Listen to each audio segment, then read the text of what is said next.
The second book of the Chronicles, chapter 1. And Solomon the son of David was strengthened in his kingdom, and the Lord his God was with him, and magnified him exceedingly. Then Solomon spake unto all Israel, to the captains of thousands and of hundreds, and to the judges, and to every governor in all Israel, the chief of the fathers. So Solomon and all the congregation with him went to the high place that was at Gibeon, for there was the tabernacle of the congregation of God, which Moses the servant of the Lord had made in the wilderness. But the ark of God had David brought up from Kirjath-jearim to the place where David had prepared for it, for he had pitched a tent for it at Jerusalem. Moreover, the brazen altar that Bezaleel the son of Uri, the son of Hur, had made, he put before the tabernacle of the Lord, and Solomon and the congregation sought unto it. And Solomon went up thither to the brazen altar before the Lord, which was at the tabernacle of the congregation, and offered 1,000 burnt offerings upon it. In that night did God appear unto Solomon, and said unto him, Ask what I shall give thee. And Solomon said unto God, Thou hast shewed great mercy unto David my father, and hast made me to reign in his stead. Now, O Lord God, let thy promise unto David my father be established, for thou hast made me king over a people like the dust of the earth in multitude. Give me now wisdom and knowledge, that I may go out and come in before this people, for who can judge this thy people that is so great? And God said to Solomon, Because this was in thine heart, and thou hast not asked riches, wealth, or honor, nor the life of thine enemies, neither yet hast asked long life, but hast asked wisdom and knowledge for thyself, that thou mayest judge my people, over whom I have made thee king. Wisdom and knowledge is granted unto thee, and I will give thee riches and wealth and honor, such as none of the kings have had that have been before thee. Neither shall there any after thee have the like. Then Solomon came from his journey to the high place that was at Gibeon to Jerusalem, from before the tabernacle of the congregation, and reigned over Israel. And Solomon gathered chariots and horsemen, and he had 1,400 chariots and 12,000 horsemen, which he placed in the chariot cities, and with the king at Jerusalem. And the king made silver and gold at Jerusalem as plenteous as stones, and cedar trees made he as the sycamore trees that are in the vale for abundance. And Solomon had horses brought out of Egypt, and linen yarn. The king's merchants received the linen yarn at a price. And they fetched up and brought forth out of Egypt a chariot for 600 shekels of silver, and an horse for 150. And so brought they out horses for all the kings of the Hittites, and for the kings of Syria by their means. Chapter 2. And Solomon determined to build an house for the name of the Lord, and an house for his kingdom. And Solomon told out 70,000 men to bear burdens, and 80,000 to hew in the mountain, and 3,600 to oversee them. And Solomon sent to Huram the king of Tyre, saying, As thou didst deal with David my father, and didst send him cedars to build him an house to dwell therein, even so deal with me. Behold, I build an house to the name of the Lord my God, to dedicate it to him, and to burn before him sweet incense, and for the continual shewbread, and for the burnt offerings morning and evening, on the Sabbaths, and on the new moons, and on the solemn feasts of the Lord our God. This is an ordinance for ever to Israel.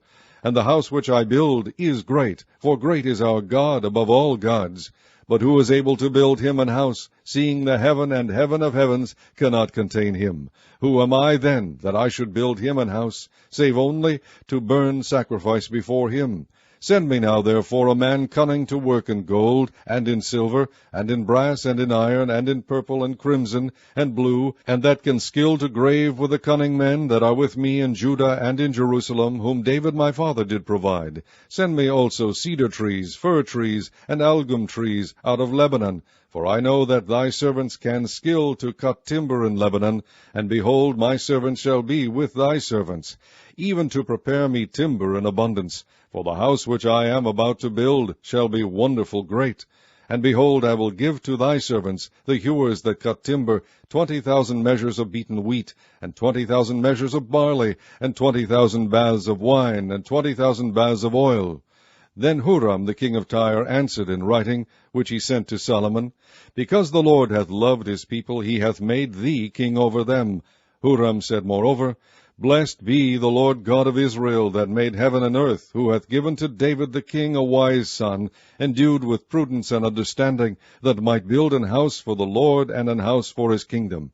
And now I have sent a cunning man, endued with understanding, of Huram my fathers, the son of a woman of the daughters of Dan. And his father was a man of Tyre, skillful to work in gold, and in silver, in brass, in iron, in stone, and in timber, in purple, in blue, and in fine linen, and in crimson, also to grave any manner of graving, and to find out every device which shall be put to him with thy cunning men, and with the cunning men of my lord David thy father. Now therefore the wheat and the barley, the oil and the wine, which my lord has spoken of, let him send unto his servants. And we will cut wood out of Lebanon, as much as thou shalt need, and we will bring it to thee in floats by sea to Joppa, and thou shalt carry it up to Jerusalem.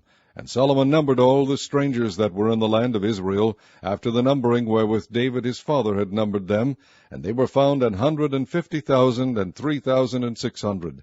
And he set 70,000 of them to be bearers of burdens, and 80,000 to be hewers in the mountain, and 3,600 overseers to set the people a work.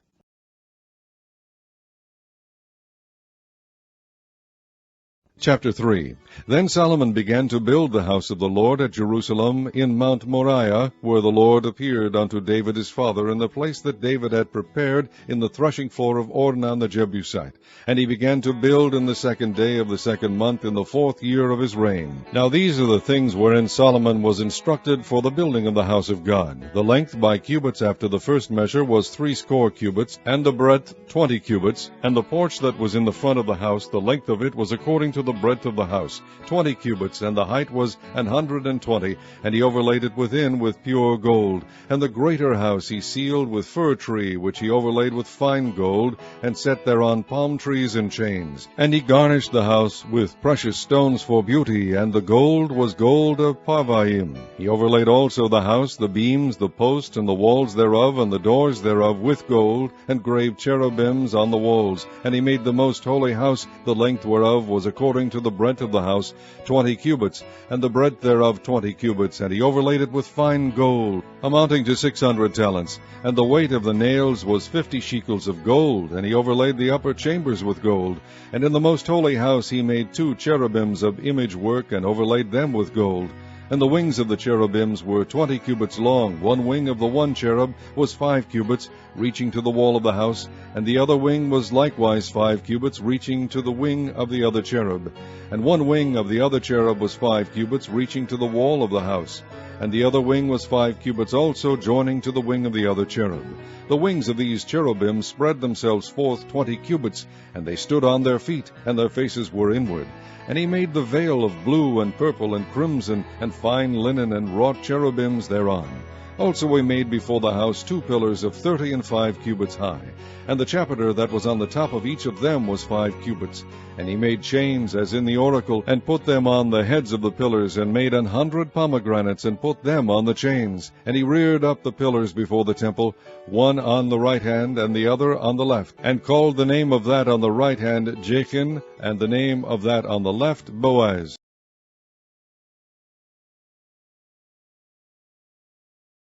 John chapter 10.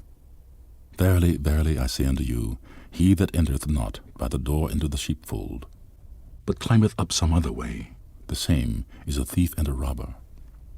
But he that entereth in by the door is the shepherd of the sheep. To him the porter openeth, and the sheep hear his voice. And he calleth his own sheep by name, and leadeth them out. And when he putteth forth his own sheep, he goeth before them, and the sheep follow him, for they know his voice. And a stranger they will not follow, but will flee from him, for they know not the voice of strangers. This parable spake Jesus unto them, but they understood not what things they were which he spake unto them. Then said Jesus unto them again, Verily, verily, I say unto you, I am the door of the sheep.